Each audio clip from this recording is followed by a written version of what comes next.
Hey everyone, welcome to Boss Run. We're on episode 39, getting closer to the big 4-0. I'm your host, Billy Housh. I hope you're all doing well. I know I am. I'm quite happy, quite content. At the end of last week, I got some new video games, and I've been playing some new video games. So the big ones are Tomodachi Life, Living a Dream, and Pragmata. Both of those came out the end of the last week. Tomodachi Life released on Thursday, but it didn't come in the mail for me until Friday, and that was when Pragmata came out. So I had a big Friday, and it's been a fun weekend of playing games. But before I get into that, I've been glued to playing Lost Odyssey on the Xbox 360. Believe it or not, these old games are really fun. I've been streaming playing Lost Odyssey. So if you want to watch some of that, I'm on Twitch. You can find me on Twitch, Billy Housh on Twitch, and you can chat, give me some tips. I've been following guides whenever I get stuck, which is, I don't consider that cheating, especially with older games. I think that's fine. Just looking up strategies and whatnot. But yeah, I've been loving Lost Odyssey, and I've read up a little bit about the game's the pedigree of the people who've been working on this game, and essentially, it's a lot of talent from Squaresoft, from Square Enix, Squaresoft. The creator of the Final Fantasy series and the person who worked on all the major Square games from like the NES era all the way up to the end of the PlayStation 2. So that gives you an idea of the talent working on Lost Odyssey, the people drawing or creating the characters. They worked on famous manga, Vagabond, and it's like one of the top contemporary writers of Japan wrote these little stories in the game. So it is a top-notch game. And yeah, like I guess Microsoft was digging into the war chest and paid a lot of money for this thing, but it is just a shame that it's trapped on the Xbox 360. They've been working on getting it to be able to emulate it properly on the computer. And more or less, you can play it through emulation using the Xena emulator on a decent PC. But it still has some like game breaking bugs and stuff like that through emulation that you have to be aware of. But I believe there's like these weird workarounds. I didn't want to do that. That's why, hence digging up the actual Xbox 360 and buying the game digitally for $10 and playing it on there. I've been loving it, man. I've been loving it. And I'm not like I don't know, I say this, I did not grow up playing turn-based games, especially like JRPGs. I was like, I don't know. It looked like math. It looked complicated. I'm not a chess player. I'm a checkers player. So they looked complicated to me, but I was always curious because they seemed like they had like really good stories, and I'm a sucker for a good story. But nowadays in my adulthood, as I'm slowing down a bit, turn-based is more at my pace of gameplay. And man, they're such like cozy games. They're really fun to play. So I've been enjoying Lost Odyssey. It has a great storyline. It's so different. But also familiar if you played, I guess like PlayStation 2 and even PlayStation 1 era Square games. Like the fighting system, it has a bit of an active fighting system because when you like do a regular attack, there's like a timing based game that you can do to make the hit a bit more critical or whatnot. It seems like the type of turn-based game that the bosses all have some sort of trick to them. Like, I don't think you could just keep grinding your characters and leveling them up and then have like a easy time to defeat bosses. I think it's like a type of game that like every boss has some sort of quirk or there's some sort of strategy you need to figure out on how to defeat them. Maybe that's common for a lot of RPGs, but like I know some of the older ones, you could just like grind out a certain area and then be able to breeze through boss sections. But yeah, game's been really cool. Like the story is really cool. You play these like immortals and stuff. Like the music's really good. Everything about it, you could tell that this was like a very high budget game of its time. Unreal Engine 3. So I think that's what Xbox 360 was. It was all about Unreal 3. Like all like the Gears of War and like the Mass Effect games and stuff like that. But it's great. I really wish that I could play it on a portable system. I really enjoy playing turn-based games on portable systems. I think it comes back to that whole like cozy feeling.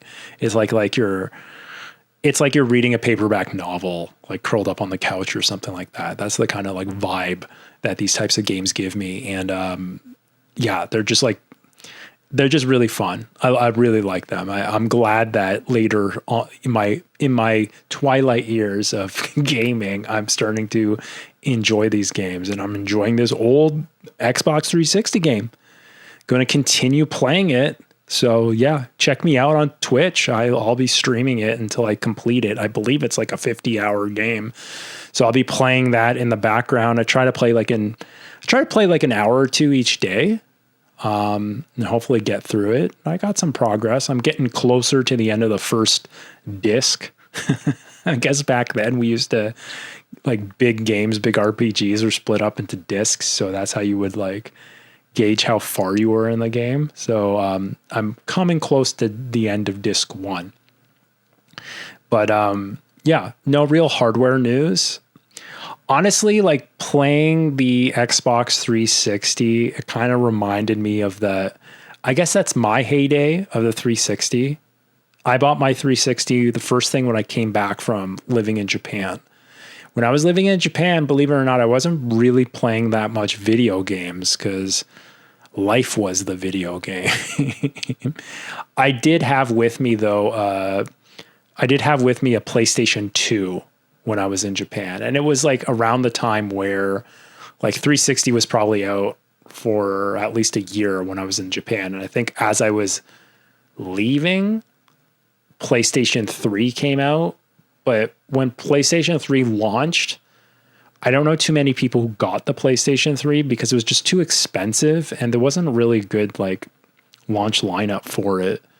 So I didn't have a PS3. I was still rocking for the little bit of gaming I was doing. I was playing PS2 and I had a PS2 Slim with me at that time in Japan. I left it there because I think the disk drive burnt out. So I just like junked it and didn't have any space in my luggage to bring it. It made no sense to bring it back with me. So once I came back from Japan, the first thing I was going to do was like, man, let me get something that's like all North American. Let's get an Xbox. And especially it was getting ready for GTA 4 was going to be coming out. And I remember it was at that time, it was an exclusive, I believe, a timed exclusive for the Xbox 360. So in preparation for that, oh yeah, I lied. Also, besides the PS2, I did have a Wii in Japan. I did have a Wii. So that was, my gaming was PS2 and Wii. So first thing I did when I came back was buy an Xbox 360 and I bought BioShock. That was my first 360 game was BioShock. Pretty good game. And I got to catch up with a lot of games that not having a proper gaming PC, I could just like catch up with a lot of those games on the 360. But like, yeah, I wonder how different my gaming fate would be if my 360 never did a Red Ring of Death. Because that soured me so bad on Xbox that after that, I just stuck to PlayStation. I had PlayStation 3, PS4, and then PS5. And I just stuck to that for like the mainstream console, like bigger title console games.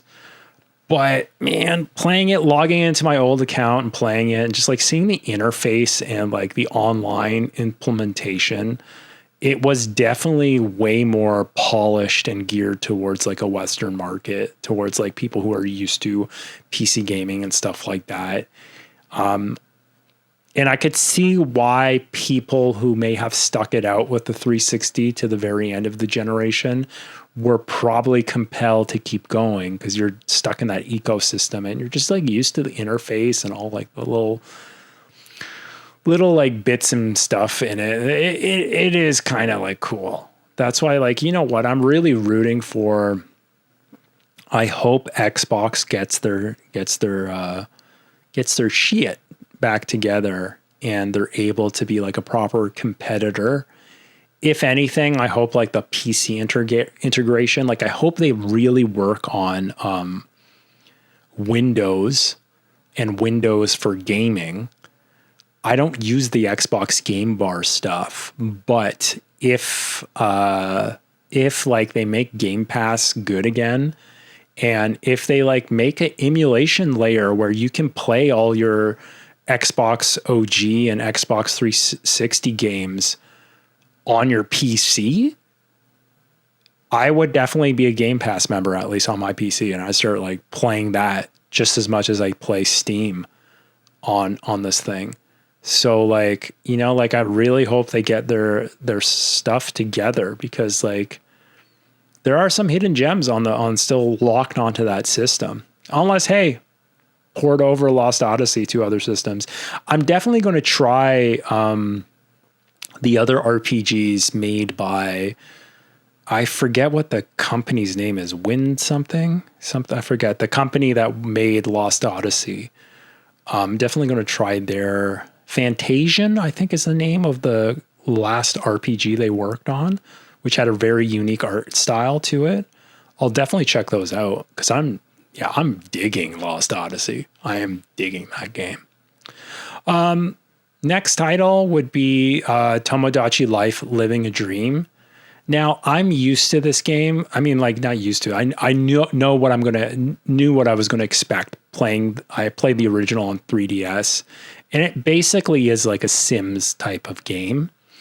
It's funny. I was able to jump in a bit faster because I did play the demo, so I had 3 characters created, and it seems to be the type of game that the island that you live on and all the anemones expand as you create more me characters that you introduce onto the island. And that's been the most difficult part. And I think like that's a part of like, that's a bit of contention in this game, as in like you can't, there's no like online connectivity with this game to be able to like trade me's with other people online or whatnot. I wish there was like even, I think like the 3DS one had like QR codes. So if someone created a me, you could scan the QR code and then it would be recreated in your game. I don't even think that feature's in there. So creating the me characters is like a big part of the game, but it takes some time. And at least for me, I like to really like take the time to create a really like good character, like, because that adds to like the comedy aspect of it.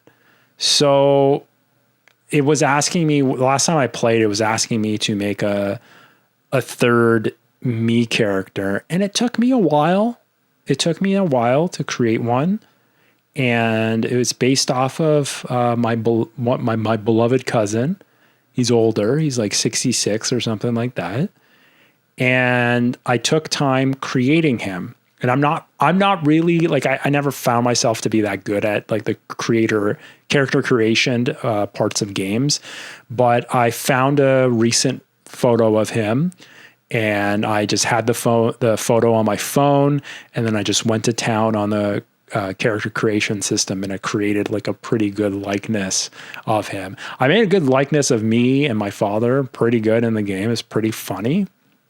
And then you take time to like level up and like add quirks and stuff like that.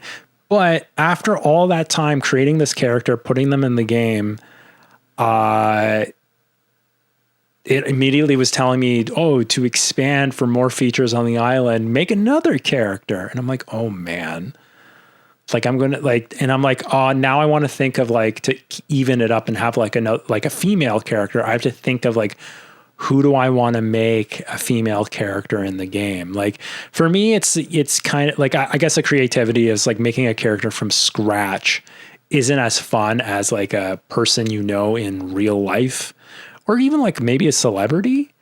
But like, man, that does take quite a bit of time. So I just want people who are curious about the game. It's not so much like Animal Crossing or Pacopia. It's more like The Sims, but you like to actually enjoy the game, you have to take time to be creative in building these characters and stuff. So that's why I think that kind of slowed me down from playing the game, because it's like, I'm tired. This is after work. I really cannot think of or like spend like 30 minutes plus on creating a like really good character that I'm going to be stuck with in this game. So like that's unfortunate. I hope that it has ways that you can scan in stuff like that. It would be fun if you could like find like people create like celebrities and stuff like that, and you can just like copy their creations and put them in your game. That would be fun. I wonder if they'll do updates like that, but it seems like they don't have any online component to this game because it's completely uncensored, right? You can do whatever the hell you want in this thing. So I kind of get why they would be kind of hesitant with opening the floodgates. But you know what? Hopefully they still do. Like I want to get more Miis in that. So that game, I haven't put enough time in Tomodachi Life because I really need to sit down and like make some funny characters in it before I get things going. But I have been playing some Pragmata. I played a bunch of Pragmata on Friday and Saturday, and I think I'm starting Sector 4 in the game. And I believe that there's 6 sectors in total in this game, except I heard that one of the sectors is very short. So that gives you a gauge on how far I am in this game. But I've been playing enough that I understand it. Capcom's been doing a really good job. I can't believe like Resident Evil Requiem like recently came out. I believe the games are about the same length of time-ish. So they're shorter games, as in like one playthrough is probably less than like 15, 12 hours or so. But the game is like all the games are full of like secrets and stuff that you can like go back to the different areas and like play multiple times through to get more like you basically have this like base area where it's almost like a safe room or a base area where you can expand. That's where you go to expand stuff and like build out new features and stuff like that. It's actually very clever because as you play the different sectors, there's different like checkpoints where you can then return to that base whenever you hit those checkpoints. And when you return to the base, you replenish your health. You can then like level up and do all these extra things there to help you out before you move forward in the game. So like if it's right before a boss fight, you can just go back to your base, level up, maybe try some different mods to your suit and whatnot. And then continue on. And the way that they paced it out is very convenient, especially for old fogies like me who like, sometimes you just like, okay, I just have time to play this bit of the game. So once I get to the next checkpoint, it's like spaced out just the right amount of time where you can kind of like, this is a good point to like save and like leave. So like, I really like that about the game. It is highly polished. They did a really great job with the whole thing. So it's real slick. The graphics are amazing, as they should be, with the RE engine. Same as like what I thought like Resident Evil Requiem looked amazing. I'm playing it on the PC. I'm playing Pragmata on my PC. I play with like all the settings cranked to the top with path tracing. I'm using upscaling the DLSS quality mode. So not performance, but quality mode. And I'm getting like 110 frames per second at 4K, which is no slouch, and it's quite a looker. So it's really fun to play. Like, it's fast, arcadey fun. Like, how the game works is it's kind of like Donkey Kong Bonanza. You're like, except you're a dude in this big like astronaut mech suit and a human being, and you have this like android girl that sits on your shoulder like a parakeet. Now, when you encounter different robots and stuff like that, she is able to hack these robots. So she'll hack the robot. As she does, you like hold one of the trigger buttons, and she starts hacking the robots, where like a screen will come up, and it's like a mini game that you have to use your face buttons to move this block around like a little puzzle to get to this point where you can unlock the weak spot in the robot, like take down their shields. And that gives you a window of opportunity for you as the dude in the mech suit to shoot the robot. It's a very clever, very new way of playing. And it, in the previews, when they were describing it and stuff, it looked kind of complicated and didn't look like it would be fun, but it's a lot of fun. It's streamlined. It's really well done. So like you can like get through the puzzles real quick, and it's got like this really good feeling of like at the nick of time hacking it and being able to shoot it before it does some sort of attack on you. But yeah, there's different levels, kind of like different biomes. Basically, you're on the moon, on this huge moon base, where on the moon base, they're using this like lunar filament that they found to be able to 3D print stuff. And on the moon, they've been like 3D printing parts of like Times Square or different like biomes of like trees and stuff like that up there. But something bad happened. I think there was like a lunar earthquake, and all the humans are gone, and there is like a rogue AI system that is trying to eliminate all the people that are there. And that's why all like the 3D printed robots are trying to attack you, except the android, which is called the Pragmata. So you're trying to figure out what happened. And it's similar to like Dead Space and other games, where Dead Space and like System Shock, where a lot of the story is unveiled to you through finding like emails on PDA devices, or like holograms of conversations that are happening on the base and stuff like that. So that's how a lot of like the story is being told to you, which, I mean, that's not unique, but it works. It's fine. So it's very, that part of the storytelling is pretty derivative, but it's fine. The gameplay loop itself in the world is very unique.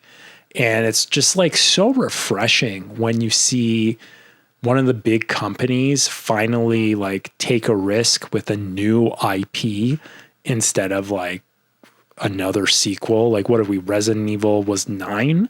So it's really refreshing after Resident Evil 9.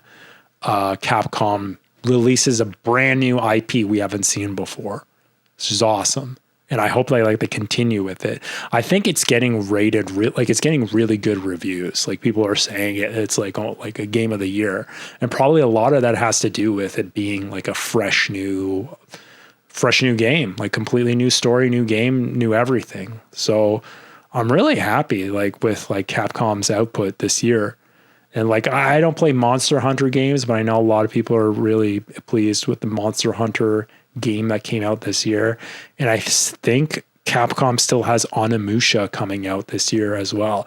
I won't be checking that out. But I know there's a lot of people that are fans of the Onimusha games, and it's been a while since one came out. So yeah, Pragmata's been great. I have a feeling that I'll probably be done my first playthrough by next week. So probably next week's podcast, I'll have like a final impressions or final review on the Pragmata game. Yeah, so like the game also, like obviously it's like very much structured like most games where like you go through like different sections of a level and you unlock different abilities, and that culminates to a boss fight where you have to use all this like new knowledge and stuff that you learned in that one sector. So like the first major boss fight, I think maybe it was Sector 2 boss fight, was awesome because it was like one of those like massive bosses that takes up the whole screen, or takes up like 2 screens, and playing that in like a 4K is pretty dramatic and pretty crazy. So like the boss fights have been really cool.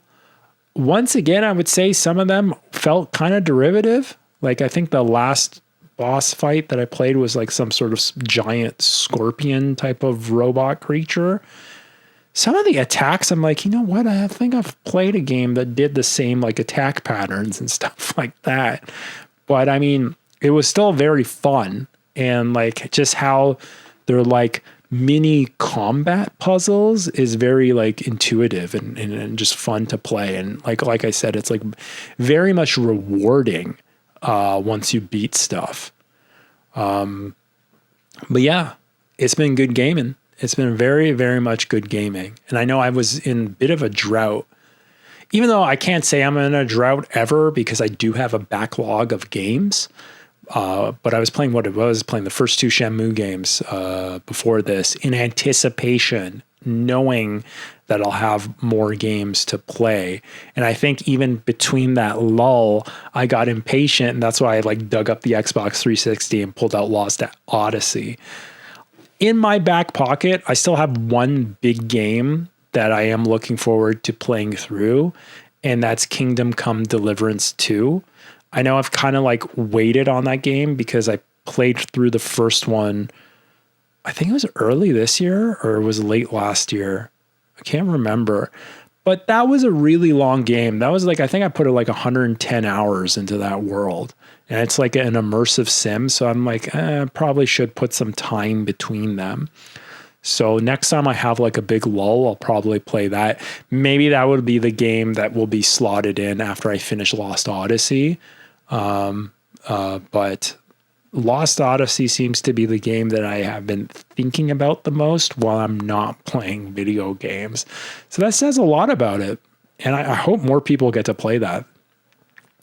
Now, looking forward or looking ahead into what's like coming next in video games and stuff like that, the next big title is a PlayStation exclusive. Is that Saros game, and I believe that comes out on the 30th of April. I am not into roguelike games. I don't think I've ever gotten into any of those games. And this game is like basically the spiritual successor to Returnal, which I tried playing twice and it just still didn't click with me. But they have been really focusing in on, and like through the messaging of their marketing that they put out so far, they're trying to say like this game is like more accommodating to people who did not like Returnal and the brutal roguelike element of it. That's still not enough for me. So like, I believe the review embargo is lifted, I think on the 26th. I think it is definitely a couple of days before the release of the game. So I'll be looking closely. I'll be watching all the reviews for it to see if that's a game I want to pick up. And I mean, like, probably by that time I'll be done Pragmata, but still, like, I've got other games to play. We'll see. I'll have, like, once again, I'm going to be watching, like, the early reviews to that are going to really make it or break it for me. I mean, it's nice to see like a brand new first party game on a PlayStation 5, especially since they said it's like really polished up and good to go with PS5 Pro, and it's taking advantage of all the new upgraded upscaling capabilities in the Pro. So I'm sure it'd be a looker and it'll perform really fast. But a lot of the reviews said it's pretty weak on the storytelling aspect of the game. And for me, I would still drudge through a game that I don't mechanically love, as long as there's like a good story as like the carrot to pull me through. If that's not there, well then I don't know. That's kind of like why the other big Sony games that I just like couldn't finish is like the Spider-Man games, they're like mechanically sound, fun games to play, but the story is just kind of like, it's just a little too sappy for me. Like I don't like the Spider-Man games, the story and stuff. Like I just don't. And I could say almost the same for the Horizon games. I did finish Horizon Zero Dawn, but I have the Frozen West game, the sequel to it, that I just did not feel compelled to start, even though a lot of people say it's like a great game, which is kind of unfortunate. But you know what? I'm not going to force myself to like play a game that I just don't really want to play, right? Besides that, going into next month in May, the only game next month that's on my radar is the new Forza Horizon game. I don't know which number it is in the series, but there's a new Forza Horizon game. If you don't know much of, and this is like, once again, speaking about like Xbox, if you don't know much about the Forza games, they're Microsoft racing games. And there's two. There's Forza Motorsport, which is more of like the actual like racing in a track kind of game with like actual race cars and stuff like that. It's almost like that's more of like the simulator Gran Turismo type of game. But then they have another series called the Horizon series. So Forza Horizon games. And those are games where they're more like arcadey street racing kind of deals. So like the Forza Horizon series, there's like they'll pick a country and say that there's a big like car festival going on in that country, and there's a bunch of like street racing and stuff like that can be done there. And it's like a big spectacle game. So usually the graphics are like really, really nice, and it is a fun arcadey racing series. So the latest Forza Horizon, the one that comes out next month, is set in Japan, which is very interesting. And it's all like all the prestige, historic Japanese, like JDM race cars and stuff like that.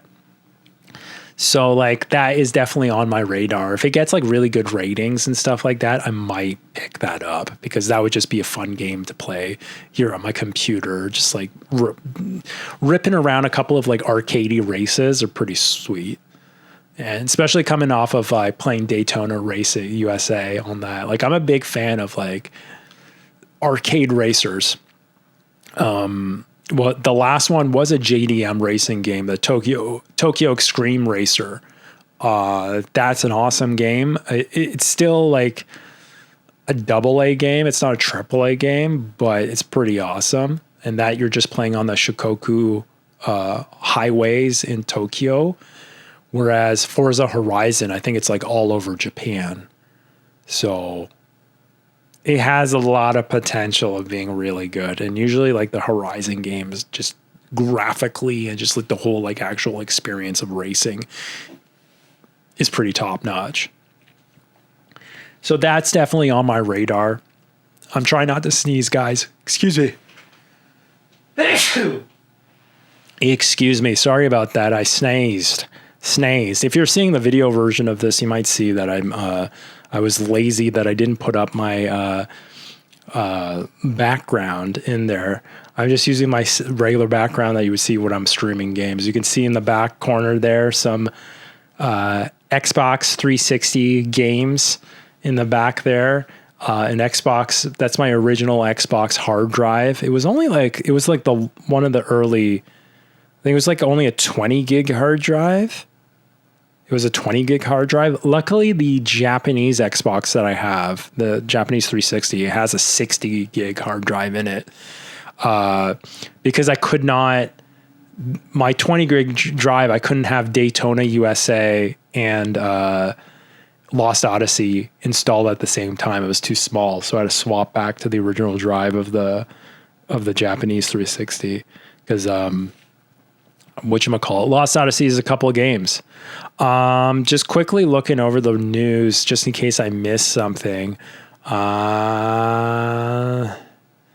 Oh yeah, it's the BAFTA Awards. I guess the BAFTA Awards have the winners for the BAFTA came about, and I remember we read through this on a previous podcast, so I might as well take a look. Let's see the winners.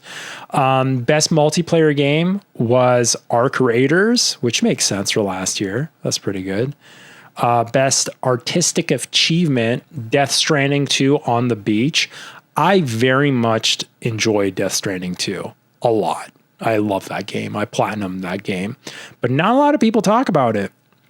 Evolving game, No Man's Sky. I know they've been working on that a lot. Performer in a supporting role. Jeffrey Wright in Dispatch. I never played Dispatch. I never played that. That's like it's like a superhero kind of cartoony thing. Best British game, Atom Fall. Okay. Game design, Blueprints. A lot of people like Blueprints. Animation, Dispatch again. Okay. Dispatch is getting a lot of awards. Technical achievement, Ghost of Yōtei. Sure. Okay. I don't know. I thought that was still like the same engine of the first Ghost of Tsushima game. Family game, Lego Party. I don't even know there was a Lego Party game. Audio achievement, Dispatch. Man. So Dispatch got a bunch of awards. Music, Ghost of Yōtei. Okay. Narrative, Kingdom Come Deliverance 2. I'm looking forward to playing that game. That's awesome that won Best Narrative. Pretty sweet. New intellectual property, South of Midnight. I should play that game. I should probably add that to my Steam wish list. I know it just came out on PlayStation 5.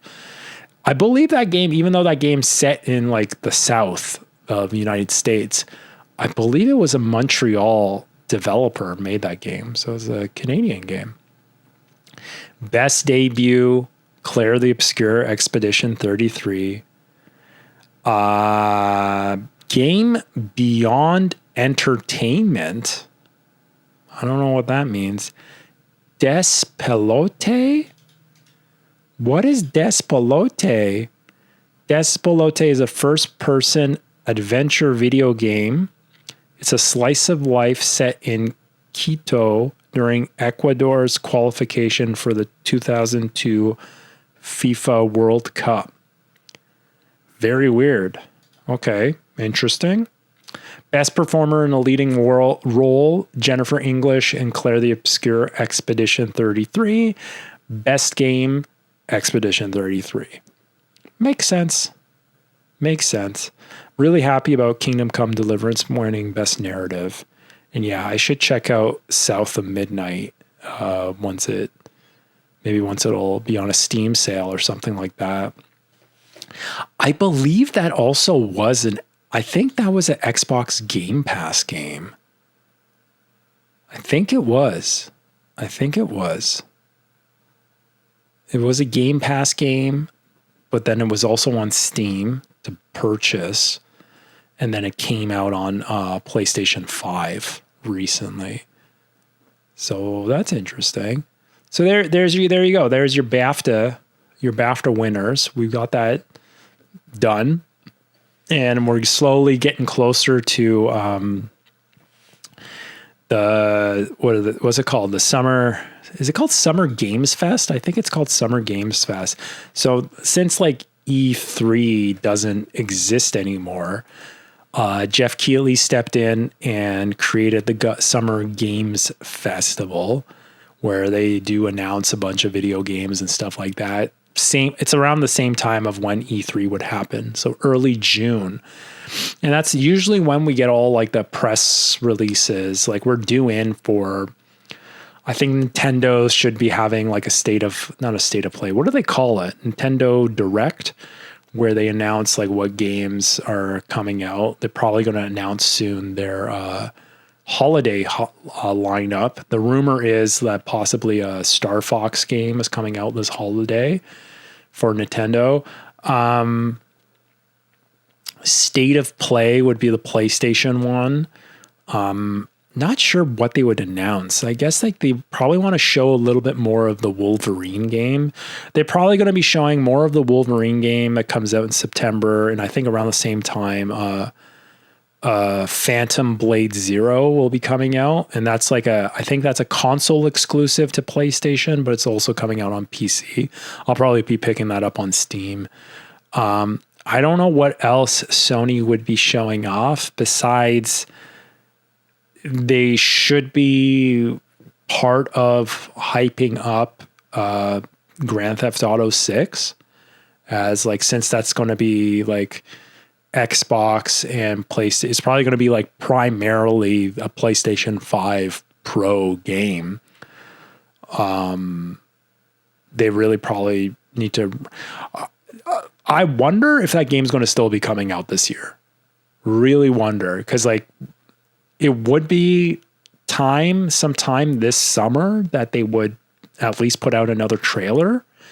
I don't even think we have an actual like date for it. I think it's just like fall, right?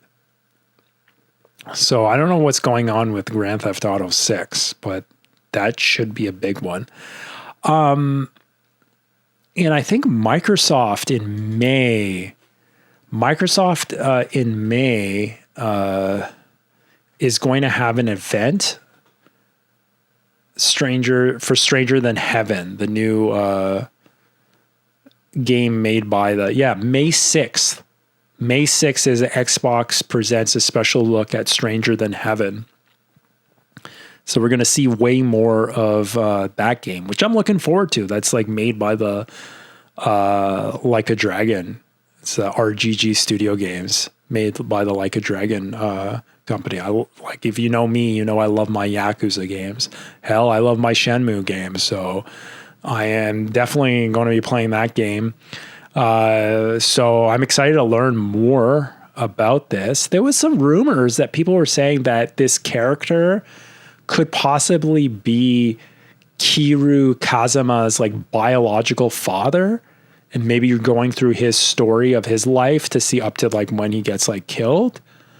But also people are saying that it's like a separate world maybe than like, because the Like a Dragon series and the Judgment series, they belong in the same world. But I don't know if this is going to be in the same world. It might be a completely different diegesis. So yeah, we get an Xbox showing of just that in May. So like, was it the Summer Games Fest is June 5th to 8th. So June 5th would be, the actual show is June 5th. And that's when they usually do announce like big titles and stuff like that. I wonder if Keighley, if that is the day that we get the proper Grand Theft Auto trailer with the release date. I don't think so, because I think Rockstar is bigger than the Summer Games Fest. They could probably they would just drop their, but that would be a big win for Jeff Keighley if he can get the Grand Theft Auto trailer in his show. That's like the last thing. He had Elden Ring. Elden Ring was announced during that, but I think still Grand Theft Auto is bigger than Elden Ring. It's bigger than anything. But then in September is the Tokyo Game Show. And usually near that time is when like RGG Studios does like a little bit more in depth of like, they usually show what the new game that's coming out. They usually show 2 new games, like what's coming out in the immediate future. And then what the next title that they're working on is usually in September. So a lot of good gaming ahead. I don't know what else comes out this summer. Like typically like July and June and August are usually like slower for game releases. It used to be summer was when like the big fighting games would get released, but I'm not sure if that's still going to be the case. I haven't seen the release calendars, but I think still like a lot of games are up in the air because a lot of people, like last year, were just waiting to see when is Grand Theft Auto going to be released so they can just make sure they don't like fall in that window in the splash zone of like the Grand Theft Auto release. So it's going to be an interesting summer of game news, but probably not that big on game releases unless there's some shadow drops that happen during these like next couple events. But we'll see, and stay tuned to Boss Run because I'm going to definitely talk about that stuff and keep you guys informed of like the latest and greatest in game releases and stuff that I'm hyped on. But anyways, thank you so much for watching this all the way, or watching or listening to this all the way to the end. Once again, this is posted on YouTube, on Spotify, and on Apple podcasts. I appreciate any sort of interaction or anything with these pieces of content to help spread the word. And also once again, you can check out, I'm streaming on Twitch more regularly. So if you can check me out on twitch.tv/Billy Housh. Right now I'm playing Lost Odyssey, so you can watch me play that, getting lost in that Odyssey and so forth. Anyways, take it easy, everyone. Have a great week. Cheers.